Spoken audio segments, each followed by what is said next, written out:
जय माता दी, जय मां कामाख्या, देवराधा ट्रस्ट, सत्यवाणी चैनल से आप आज मंत्र विज्ञान के बारे में समझेंगे। हमारे पुराने समय के जो ऋषि मुनि हुआ करते थे, वह सब मंत्रों को किसी लयबद्ध तरीके से, एक लयबद्ध तरीके से मंत्रों को बोलते थे। एक कंपन उत्पन्न होता था, उससे मनुष्य की बीमारियां ठीक होती थी। परंतु आज के जमाने में मनुष्यों ने अपने घर में उन मंत्रों को बुलवाना बंद कर दिया, इसलिए घरों में क्लेश, दुख, अशांति और बीमारियां आ रही है। तो मनुष्य को अपने घरों में हवन पूजन कराना चाहिए, और वो भी किसी अच्छे एक्सपर्ट मनुष्य से जो जानकार हो।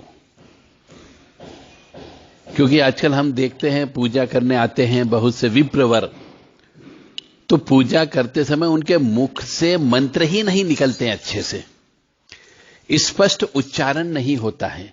या तो उन्हें याद नहीं है, या फिर स्पष्ट उच्चारण नहीं करते तो हमें समझ में भी नहीं आता कि बोल क्या रहा है।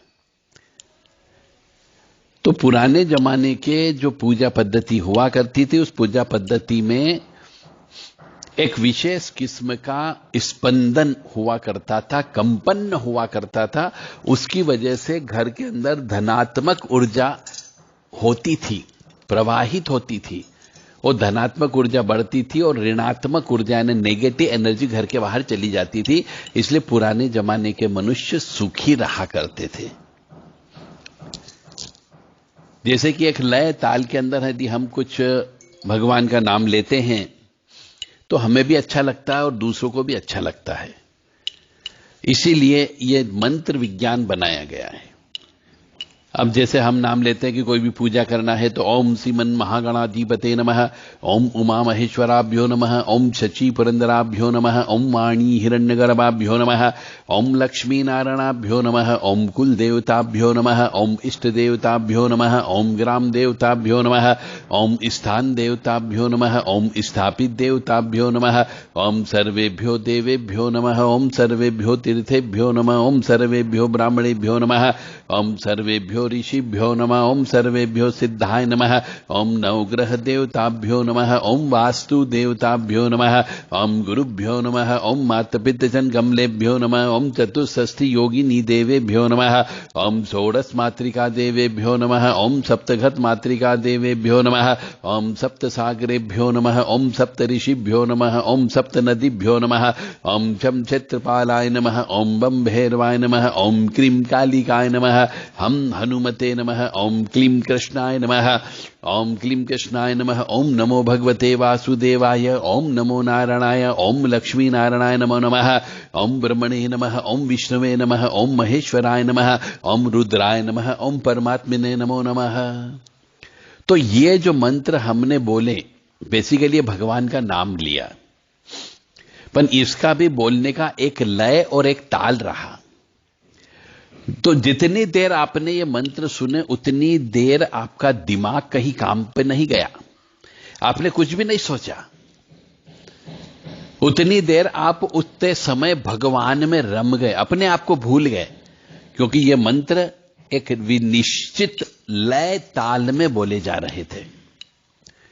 तो इसी प्रकार से जब भी हम ईश्वर की कोई भी पूजन अर्चन करते हैं तो हमें उनकी स्तुतियां हो गई, उनके मंत्र हो गए, उनकी प्रार्थनाएं हो गई, या उनके स्तोत्र हो गए, ये सब एक निश्चित लय ताल में बोलना पड़ते हैं, तभी हमारी शरीर की बीमारियां दूर होती है, घर की बीमारियां दूर होती है। इसीलिए घर के अंदर जो है पूजन अर्चन कराते रहना चाहिए। सत्यनारायण भगवान की कथा कराते रहना चाहिए, नवग्रह शांति यज्ञ करा लेना चाहिए, मूल शांति की पूजा करा लेना चाहिए, रुद्र अभिषेक कराते रहना चाहिए, और नवरात्रि में जो है श्री दुर्गा सप्तशती का पाठ विशेष लय ताल में कराते रहना चाहिए। इससे घर में सुख शांति बनी रहती है, समृद्धि बनी रहती है, नकारात्मक ऊर्जा घर से बाहर चली जाती है, पॉजिटिव एनर्जी घर के अंदर आती है, जिससे घर के अंदर लक्ष्मी जी का आगमन होता है, मां अन्नपूर्णा का आगमन होता है। और जहां पर ये दोनों चीज आ जाती है तो साथ में शांति नामक देवी जी भी साथ ही चलती है। और जहां जब शांति देवी जी भी साथ में रहती है तो वहां पे मां भगवती, आद्य शक्ति काली और दुर्गा मां का भी वास होता ही होता है। घर की स्त्री प्रसन्न रहती है तो महाकाली, महालक्ष्मी, महासरस्वती तीनों भी प्रसन्न रहती है। और जब ये तीनों प्रसन्न रहती है तो घर के अंदर ऐश्वर्य रहता है, सुख रहता है, आनंद रहता है। तो ये सब एक दूसरे से जुड़े हुए हैं। तो इसीलिए पुराने जमाने में जो मंत्र बोले जाते थे उसके पीछे का एक लय ताल हुआ करता था। जैसे ओम ह्रीमापदाम फर्तारम दातारम त्रिसंपदाम लोकाभिरामम श्रीरामम भूयो भूयो नमाम्यहम्।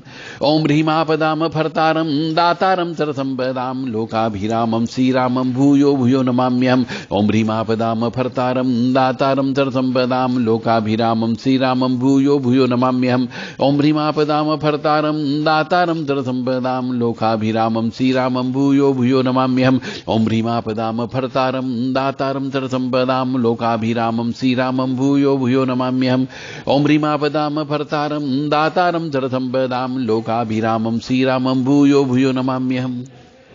तो ये जो लय ताल में हम मंत्र बोल रहे हैं, इस मंत्र से एक विशेष विद्युत ऊर्जा उत्पन्न होती है, एक कंपन्नता उत्पन्न होती है और उस मंत्र का जो अर्थ है वो फलीभूत होता है। जैसे इस मंत्र में हम बोल रहे हैं कि ओम ह्रीम आपदाम फर्तारम दातारम सर्वसंपदाम, मतलब आपदा हरतारम यानी आपदा को हरने वाले, सर्व संपत्ति को देने वाले।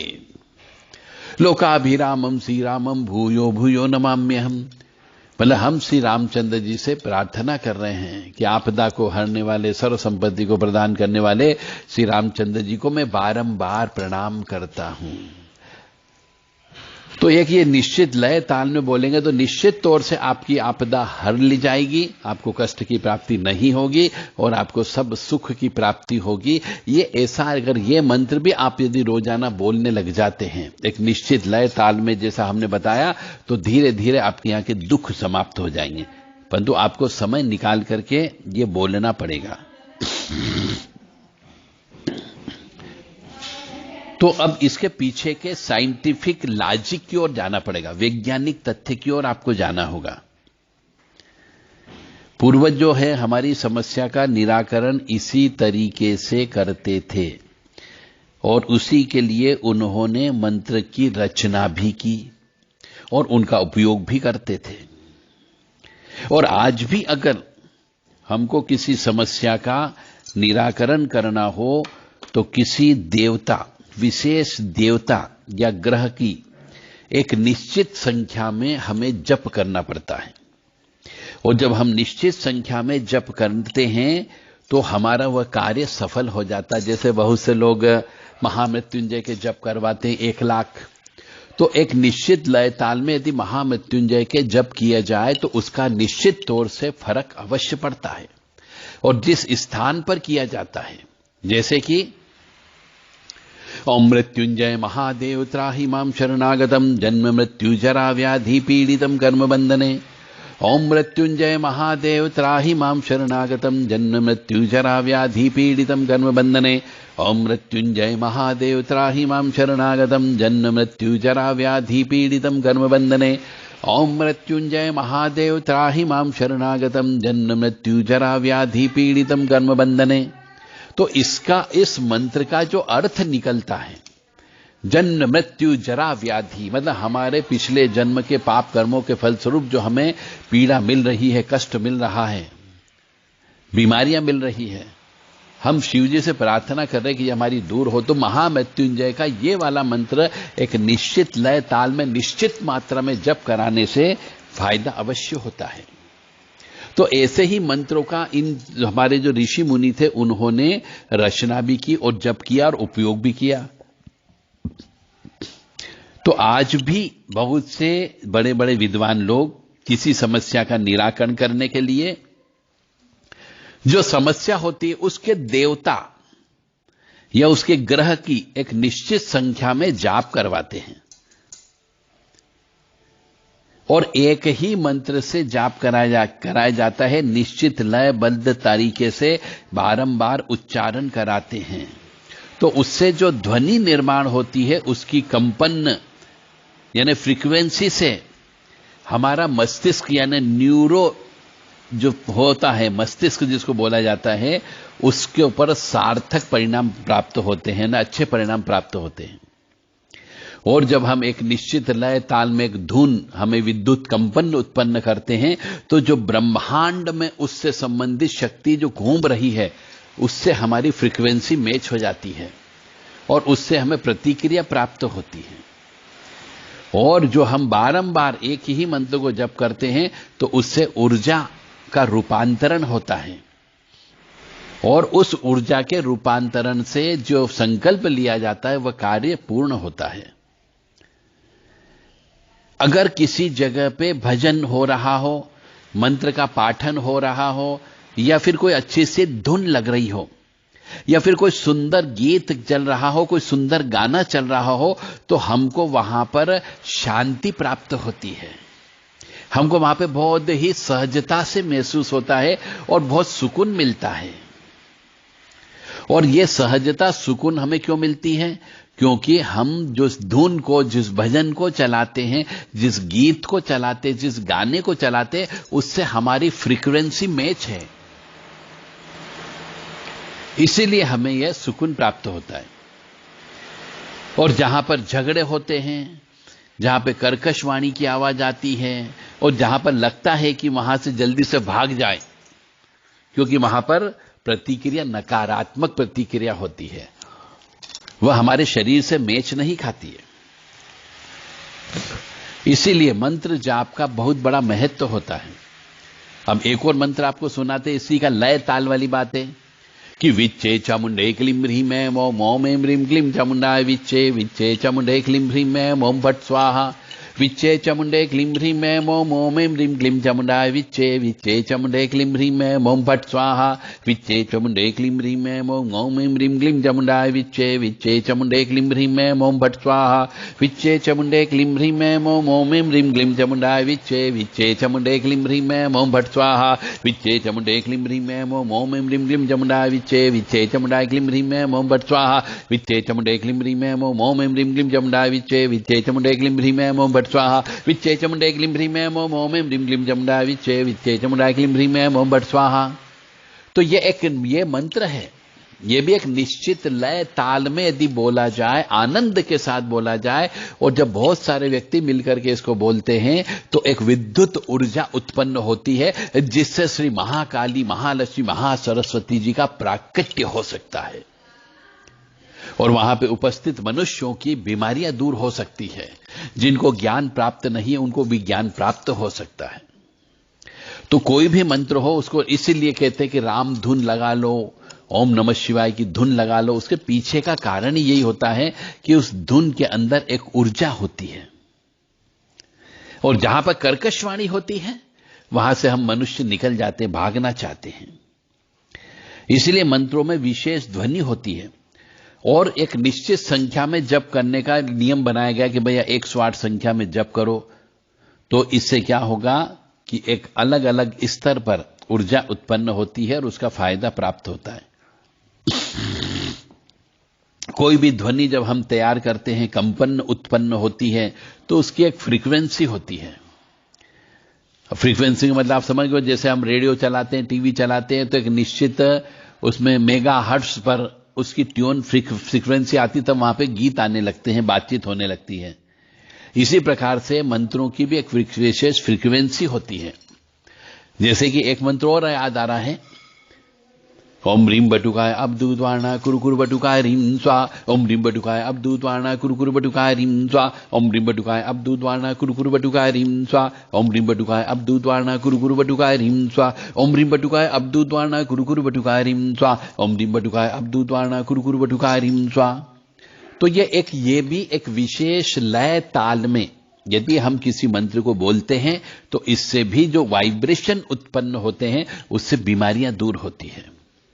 ऐसे ही अन्य और मंत्र भी हैं जिनको बोलना सीखना चाहते हो और अपने घर परिवार की आप समस्या दूर करना चाहते हो, तो देव राधा ट्रस्ट सत्यवाणी चैनल के जो व्हाट्सएप नंबर है उनसे आप संपर्क कर सकते हैं। अपना संदेश दे करके कृपया फोन नहीं लगाएं, अपना नाम बता दें, पूरा परिचय दें और आधार कार्ड की फोटोकॉपी भेजें और फिर आप बताएं कि हमें जो है मंत्र की धुन सीखना है, तो आप हमारे यहाँ सीखने के लिए आ सकते हैं। रहने खाने पीने रेसिडेंशियल ट्रेनिंग होती है, यहीं पर ही कम से कम 8 दिन 10 दिन 15 दिन महीने भर तक आपको रुकना पड़ता है, जहां पर यह विशेष प्रशिक्षण दिया जाता है जिससे आप किसी के घर की नकारात्मक ऊर्जा को दूर कर सकते हैं और किसी की बीमारियों को भी ठीक कर सकते हो, चाहे वो बीमारी कितनी ही पुरानी क्यों ना हो। तो ब्रह्मांड में हर चीज के लिए एक नाम है, हम सबके भी अलग अलग नाम है। जैसे हर एक के नाम का उच्चारण करते उसकी ध्वनि का एक कंपन तैयार होता है, तो हमारे नाम में भी वह ध्वनि है और हम अपना नाम बारंबार उच्चारण करते तो उसका भी कुछ न कुछ परिणाम प्राप्त होता है। इसलिए पुराने जमाने में जो नाम रखे जाते थे लड़के लड़कियों के, वह सब देवी देवताओं के नाम पर रखे जाते थे। गायत्री, शांति, लक्ष्मी, सरस्वती, बालकृष्ण, तो ये जो नाम रखे जाते थे, सत्यनारायण, ये जो नाम रखे जाते थे ये इसीलिए रखे जाते थे कि कम से कम बार बार उस नाम का उच्चारण करने पर जो कंपन उत्पन्न होता है उससे उस बालक के ऊपर फर्क पड़ता था। परंतु आजकल जो नाम रखे जाते हैं बड़े उल्टे सीधे नाम रखे जाते हैं, जिनके कंपन से नकारात्मक ऊर्जा उत्पन्न होती है, फिर वह बालक जो है गलत राह पकड़ लेता है, गलत रास्ते पर चल पड़ता है। ये ऐसी व्यवस्था, इसलिए नाम भी बड़े ध्यान से रखना चाहिए।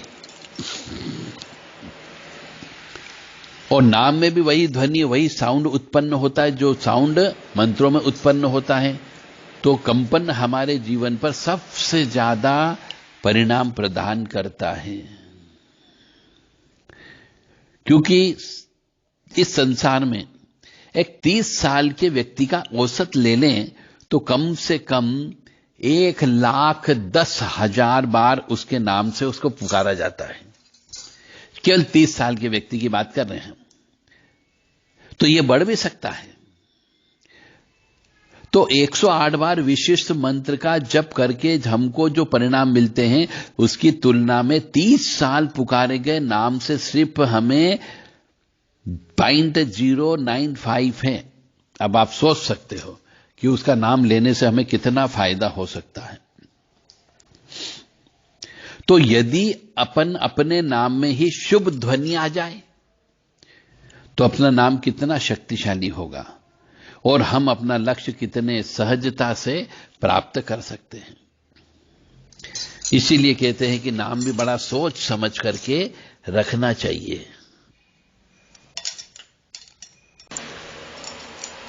पुराने जमाने में जो बच्चों के नाम रखे जाते थे वो भी अपने अपने गुरुओं से पूछ करके रखा जाता था कि इसका नाम क्या रखा जाए। और पुराने जमाने के गुरु लोग जो नाम रखते थे वो हमेशा देवी देवताओं पर ही नाम रखते थे, तो ये गुरु कृपा ही होती थी। और उसके नाम की वजह से उसको जब बार बार बुलाते थे तो घर के अंदर भी वो वाइब्रेशन क्रिएट होता था। नारायण नारायण बार बार बोलते थे पुराने जमाने के लोग, शिव शिव नारायण, ऐसे नाम रखे जाते थे। तो भारत में यह शास्त्र प्राचीन काल से है कि वो ही नाम रखा जाए जिसके बोलने से पॉजिटिव एनर्जी उत्पन्न होती है। जैसे कि गुरु शिष्य का नाम बदलते थे, बच्चों का नाम गुरुजी को पूछकर ही रखा जाता था। तो एक तरीके से जीवन में बहुत बड़ा बदलाव हम अपने नाम के अनुसार लेकर के आ सकते हैं। तो आप सबसे विनम्र निवेदन है कि अपने बच्चे बच्चियों का नाम उल्टे सीधे न रखें, इससे उनके जीवन में उठापटक होती है। कुछ तो भी नाम रखे जाते हैं जिनको हम बुलाते हैं, जिनसे एक कर्कश ध्वनि उत्पन्न होती है। टीटू, मीटू, सीटू, ये कोई नाम होते हैं? इससे कर्कश ध्वनि का अंदाजा आप लगा सकते हो। और पुराने जमाने के जो नाम रखे जाते हैं उसके पीछे बहुत बड़ी मधुरता थी। इसीलिए आज के जमाने के जो बच्चे जिनका नाम उल्टा सीधा रखा जाता है, वो उल्टे सीधे कर्म करते हैं, आत्महत्या करते हैं, एक समय के बाद पागलपन के दौरे पड़ने लग जाते हैं, माँ बाप की सेवा नहीं करते, घर परिवार की सेवा नहीं करते, अपनी मर्जी से शादी करते हैं, 2-2 3 दिन उनका विवाह हो जाता है, चाहे वो लड़की हो या लड़का हो, चरित्रहीन हो जाते हैं, शराब पीते हैं, मांस खाते हैं। इन सबके पीछे का कारण केवल यही है कि उल्टा सीधा नाम रखना।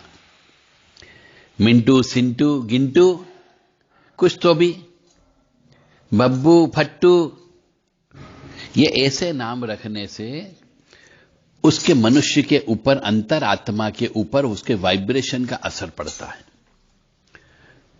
इसी वजह से आजकल की जो युवा पीढ़ी है, उन युवा पीढ़ी में संस्कारहीनता होने के कारण भी यही है। तो मुझे उम्मीद है अब आपको समझ में आ गई होगी कि इस संसार में जो भी साउंड उत्पन्न होता है उससे वाइब्रेशन उत्पन्न होते हैं, और यदि पॉजिटिव वाइब्रेशन है, धनात्मक वाइब्रेशन है, तो आपके घर में सुख, समृद्धि, शांति रहेगी, और यदि नकारात्मक वाइब्रेशन है तो घर में नकारात्मकता रहेगी। अब यह आपके ऊपर निर्भर करता है कि आप घर के अंदर कर्कश वाणी चाहते हो या सुमधुर वाणी चाहते हो। जय माता दी, जय मां कामाख्या। ओम ह्रीं आपदाम अफर्तारम दातारम चर संपदाम लोकाभिरामम श्रीरामम भूयो भूयो नमाम्यहम्।